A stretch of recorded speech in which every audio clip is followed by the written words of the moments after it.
Welcome to EduRev. Today, we're diving into a fascinating journey through India's urban landscape, uncovering how its cities have evolved over time. From the ancient Harappan settlements to the bustling high-tech megacities we live in today, urban spaces are basically living, breathing organisms. Today, I'm going to guide you through how these incredible cities grow, how they shape our culture, the intense pressures they face, and ultimately how we can redesign them for a better tomorrow. Alright, let's take a quick look at our agenda for today. We've got 6 parts. First, defining an urban space. Second, why do cities grow? Third, culture and city life. Fourth, challenges of rapid urbanization. Fifth, planning sustainable future cities. And finally, India's urban landscape summary.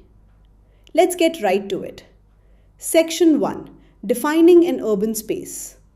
To understand what an urban space actually is, we first have to draw a clear line between a rural village governed by Gram Panchayats and an urban city with complex transport networks and elected local bodies.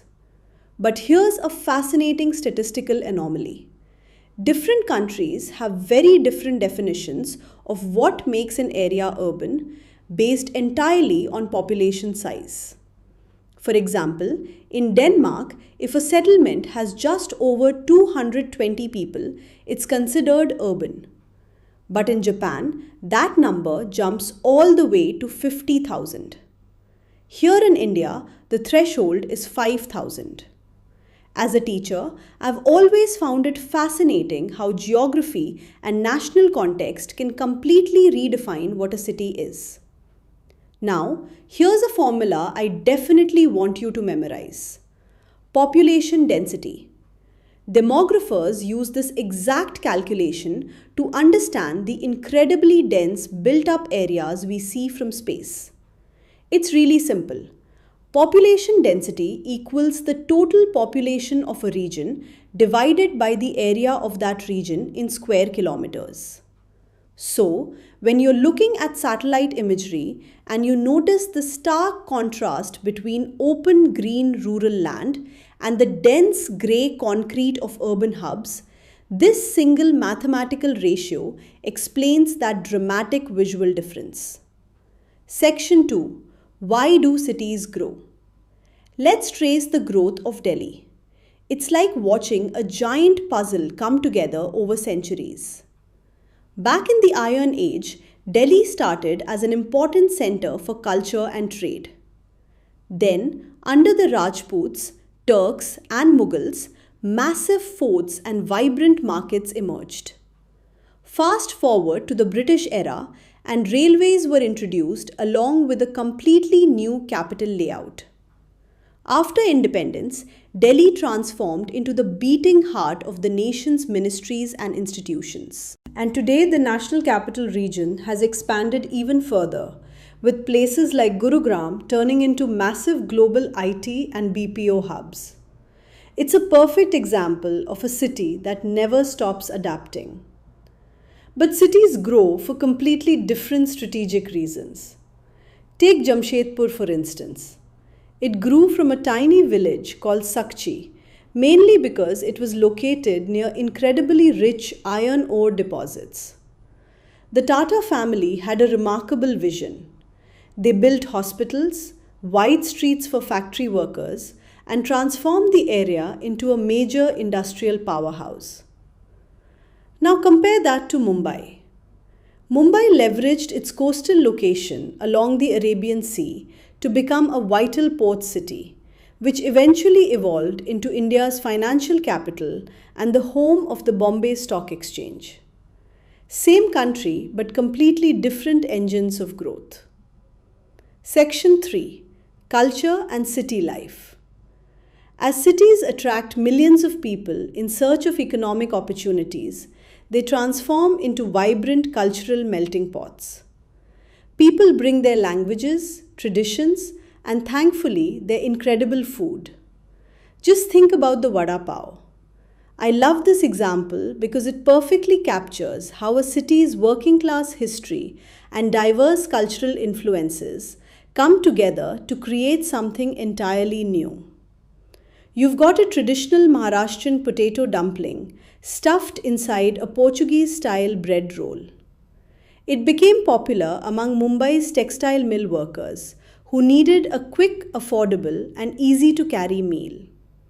It's amazing to think that a single street snack can tell the story of an entire city's migration and labor history.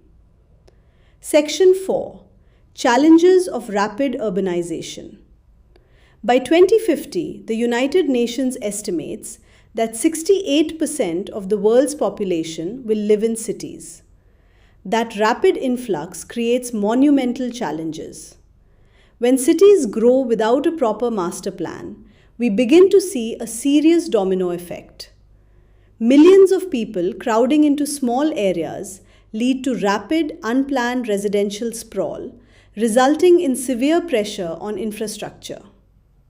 We're talking about narrow roads, a lack of basic water supply and sanitation, and mountains of unmanaged waste. On top of that, all the dense concrete traps heat, creating dangerous urban heat islands. Sadly, the stark economic inequality in these densely populated areas often leads to higher crime rates, placing an even greater burden on law enforcement. And then there's the air. It's seriously alarming that the National Capital Region frequently records an AQI or Air Quality Index of over 400. To put that into perspective, the safe limit is just 50. This numerical scale measures dangerous air pollutants such as PM 2.5 and PM 10. When a city expands unchecked, with millions of vehicles and unregulated industrial waste, pollution becomes a very real, critical daily threat to the health of everyone living there. We also absolutely have to talk about slums. Because of the severe lack of affordable housing, migrant workers are often forced to live in overcrowded settlements, usually on the city's outskirts or along railway tracks. While these areas often lack basic municipal services and proper sanitation, we must remember something absolutely crucial. The people living here provide essential informal labor, including street vending, domestic work, and construction. They quite literally keep the city's economic engine running. Section 5: Planning Sustainable Future Cities. Instead of simply despairing over these massive challenges, let's look at how urban planners are designing dynamic and sustainable solutions for the future.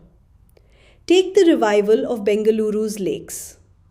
Because of rapid urbanization, Bengaluru went from having around 1,000 lakes to only about 200. Some became so heavily polluted with sewage that they actually caught fire. But through remarkable community-led efforts, including desilting the lakes, repairing bunds with natural materials, clearing blocked drainage channels, and planting native species, NGOs and local citizens proved that ecological balance can be restored step by step. What's even more inspiring is that India already has a rich historical blueprint for excellent urban planning. Take Jaipur. It was designed in 1727 by the chief architect Vidyadhar Bhattacharya. Using the ancient principles of Vastu Shastra, he created a scientifically planned grid pattern of rectangular blocks known as chokris. With wide streets designed to maximize sunlight and fresh air, and buildings constructed from beautiful pink sandstone, Jaipur remains a functioning masterpiece of sustainable urban design even centuries later. Now let's move to modern times. Singapore is a perfect example of how forward thinking planning can completely transform a city. It follows a master plan, a dynamic document that is updated every 5 years, along with a long term concept plan that looks about 40 years ahead.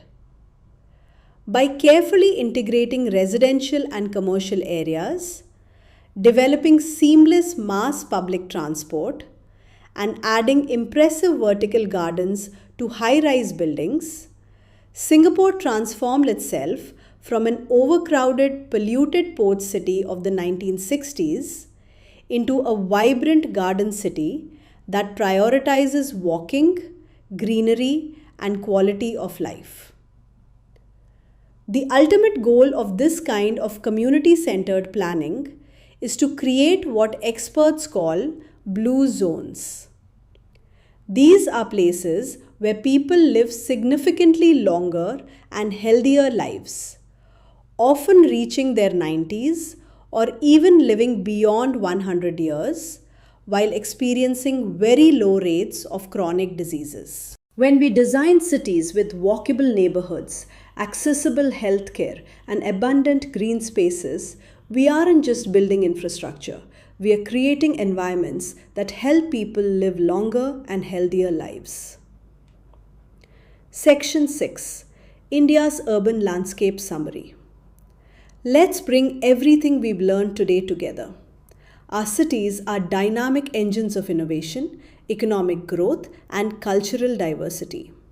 However, rapid urbanization also brings major challenges, including severe pollution, heavy traffic congestion, and enormous pressure on infrastructure.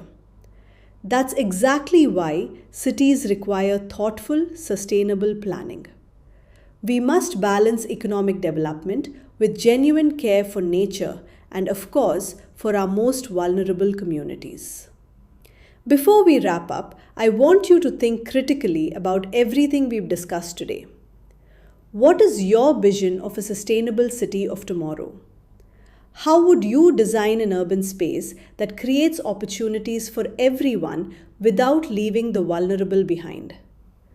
How can we provide modern comforts without exhausting our natural resources? And if you enjoyed this explainer and want to master many more topics with me, be sure to download the EduRev app.